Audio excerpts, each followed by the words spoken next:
Bien le bonjour tout le monde, ici Gwenlove pour une nouvelle vidéo. Aujourd'hui, je vais parler aux MJ débutants qui aimeraient avoir de l'aide. Aujourd'hui, je vais vous parler d'un sujet qui est quand même assez dur à maîtriser. Vraiment au début, j'ai eu beaucoup de misère moi. Donc c'est la mort des personnages. Les personnages, en fait, leur mort, comment est-ce qu'on le voit, c'est un peu compliqué. Genre ce qu'on fait, c'est qu'on peut les voir comme bénéfiques ou comme maléfiques. Bénéfiques, bien sûr, pour l'histoire, pour faire avancer l'histoire, quelquefois ça peut être des sacrifices. Et la mort n'est pas quelque chose de totalement interdit, de totalement mauvais. N'essayez pas d'empêcher une mort jusqu'à foirer votre scénario. Moi j'ai déjà fait, c'est mon premier scénario, je vais vous en parler où histoire autour d'une table. Vraiment j'ai vraiment foiré mon gros scénario et on a arrêté un peu le jeu de rôle juste à cause que ça entraînait des grosses conséquences, ce qui était un petit peu bizarre. Hein. Désolé pour les bruits de fond, hein, je contrôle pas, voilà, il y a un aéroport qui est prêt. Un petit peu dommage, enfin bref. Et ça peut être beaucoup maléfique pour l'état du groupe, ainsi que pour la personne qui meurt, ça peut être maléfique, du style, il veut partout recommencer son personnage, quand même, c'est attaché, c'est sûr, c'est gros, mais comment est-ce qu'on peut gérer ça? Pour les gérer, eh bien, par exemple, si on gère, on va voir cas par cas.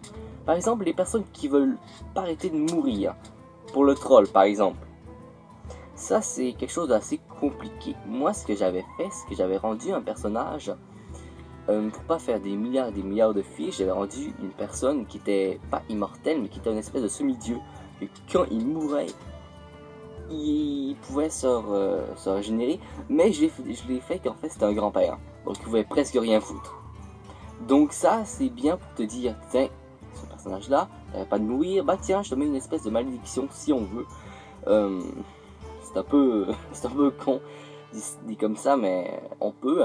Sinon vous pouvez ajouter des gros malus à cette personne, des malus du style genre t'as moins force, t'as moins charisme. T'as moins de points de pouvoir, notamment des points de pouvoir. Moi, c'est dans mon jeu de rôle par exemple, une espèce ou des points de destin dans Nullbug par exemple, des trucs comme ça.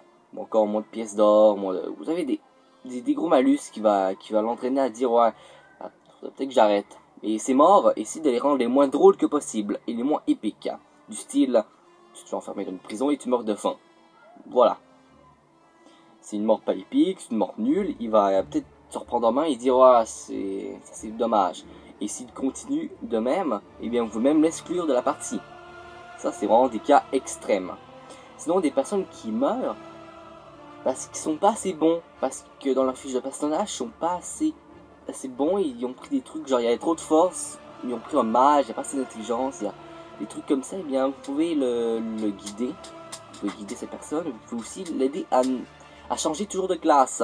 Par exemple, ne pas prendre trop de fois des barbares, par exemple. Parce qu'il va commencer à se saouler de jouer toujours des barbares. Voilà. Arranger ça. Donc du coup, c'est des cas qui sont... que j'ai déjà vu ça. Peut-être pas des morts hyper répétitives, mais... c'est assez... ouais. Pour débuter, vous aurez vraiment besoin de grands aides. Essayez pas de prendre les morts de rendre les morts trop faciles. La personne doit toujours avoir au minimum une action pour réagir. Par exemple, on peut pas lui dire tiens, t'as quelque chose t'as une flèche qui t'arrive de derrière, juste ici, là où est-ce que t'avais une blessure, tu meurs. On peut pas faire ça. Ce que vous pouvez faire, c'est que par exemple, vous pouvez dire, je sais pas, tu as une flèche ici, tu t'as mal, qu'est-ce que tu fais?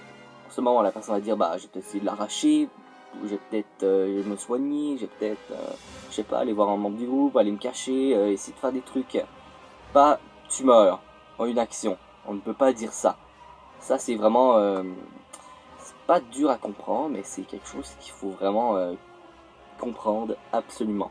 Parce que sinon, eh bien, vos parties vont être totalement bizarres vu que les personnes vont mourir directement et puis ils vont être là, ils vont dire quoi? Ne rendez pas les morts trop épiques, mais ne les rendez pas non plus trop nuls. Trop épique, ça donnerait à la personne qui voudrait trop mourir pour se donner plus d'estime de soi, pour donner plus que les autres personnes disent oh mon dieu, ah c'est trop cool. Ça peut entraîner des joueurs qui sont comme ça. Tandis que les morts trop nuls, ça peut faire l'abandon des joueurs. Comme par exemple, juste, je peux couper la gorge. voilà, tu meurs. Non, c'est pas une mort bonne. Vraiment, c'est quelque chose un peu nul. Faites donc un sacrifice. Même si son sacrifice n'est pas vraiment très utile, il peut avoir aidé les héros. La personne peut se dire, tiens, je les ai aidés, ça a aidé, donc finalement mon personnage n'a pas été totalement nul, n'a pas été totalement inutile, je veux dire, pas nul, malgré que des fois ça se peut, mais enfin bref. Donc c'est vraiment, vraiment quelque chose de cool de voir une fin qui est épique, qui est pas trop épique, qui aide nos amis, et pour ensuite qu'on crée un autre personnage et qui nous explique tout ça et que le personnage soit comme waouh. Vous voyez? Juste pour ça, ça mérite vraiment d'être réalisé très épiquement. Mais des fois, il y a d'autres jeux de rôle. Hein. Par exemple, je parle comme l'appel de Cthulhu, où est-ce que des fois, il y en a qui sont vraiment, mais vraiment nuls. Des fois que ça ne peut pas être épique, il meurt directement à cause de tentacules qui arrivent dessus, par exemple. À cause de n'importe quoi, il meurt. Bah, c'est compliqué, mais ça peut arriver, hein, ça peut arriver. Et dans ce temps-là, bah, c'est vrai que c'est un petit peu compliqué à mettre, mais faites au moins que, après, si la personne se crée un autre personnage, faites qu'il soit au moins quand même assez épique, qu'il soit bon. Même pour peut-être régler un petit peu, genre c'est une mort qui a été un petit peu trop nulle, mettez-lui un petit bonus. Mais par exemple, il connaissait la personne là, donc il y a eu un héritage, parce que lui est mort, un héritage caché, ou quelque chose dévié de ça. Petit bonus, même si la mort est trop nulle, ça peut quand même apporter un petit moment de clémence, un peu si on veut, aux joueurs, pour qu'ils se disent, bah tiens, au moins j'ai ça, donc je suis avec un personnage, il est pas plus fort, mais il est bon. Et si un personnage n'arrête pas de mourir, vous pouvez arrêter de, par exemple, la loi du moins un level. Bah, ça s'appelle pas comme ça, je me sais plus comment ça s'appelle, mais la loi où à chaque fois qu'un personnage meurt, on lui enlève moins un level. Et bien, au pire, si la personne n'arrête pas de mourir et qu'il fait même pas exprès, enlevez-lui pas de level, mais tu lui pas non plus de bonus hyper gros, mais enlevez-lui pas de level, comme ça, bon, au moins, il sera égal.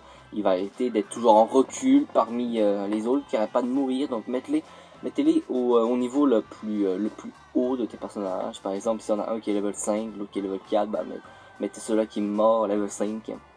Comme ça il pourrait bien résister.